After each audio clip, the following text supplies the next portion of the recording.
దొంగలు పడ్డ 6 నెలలకి పోలీసు వాళ్ళు వచ్చినట్టు 2 నెలలకి వెళ్ళి నడుస్తూ ఉంటే ఉద్యమాలు ఈ రోజు బయటకు వచ్చేసి నోటికి వచ్చినట్టు మాట్లాడుకుంటా సబ్జెక్టు నీటు ఏమంటాము ప్రొటెస్ట్ గురించి మాట్లాడరా నాయనా అంటే కాంగ్రెస్ గురించి రేవంత్ అన్న గురించి మాట్లాడుకుంటా అసలు ఏమాత్రం చిత్తశుద్ధి ఉందా అంది. మొన్న అంత పెద్ద సభ సరూనగర్ లో పెట్టినా అని చెప్తుండు విద్యార్థుల కోసము యువత కోసం అని చెప్పిండు. ఒక్కసారైనా నీటు పరీక్ష రద్దయి మరి పేపర్ లీక్ అయినందుకు చనిపోయిన విద్యార్థులకు మరి నేను శ్రద్ధాంజలి ఘటిస్తున్నా అని చెప్పేసి ఒక మాట మాట్లాడిండా.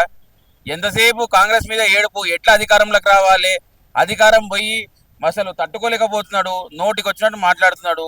ఎక్కడన్నా చిత్తశుద్ధి ఉందా? Frustration kit KTR.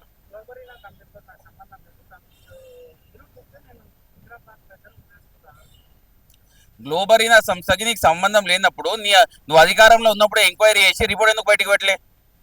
ఈరోజు అదే గ్లోబరీనా సంస్థకి పేరు మార్చి కోఎంట్ అనే సంస్థ తీసుకొచ్చి వారికి సిబిఎస్ఈది కాంట్రాక్ట్ దక్కిందంటే దానిలో కేటీఆర్ పాత్ర ఉందని స్పష్టమవుతుందా లేదా? నీ ఇంకొక విషయం చెప్తా.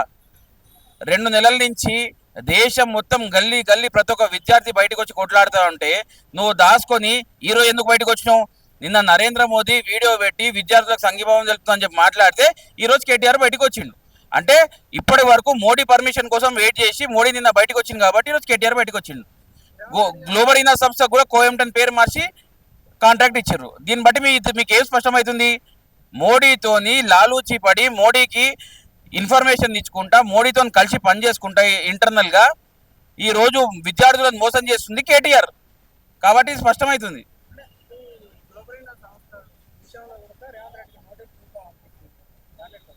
ఏంటండి?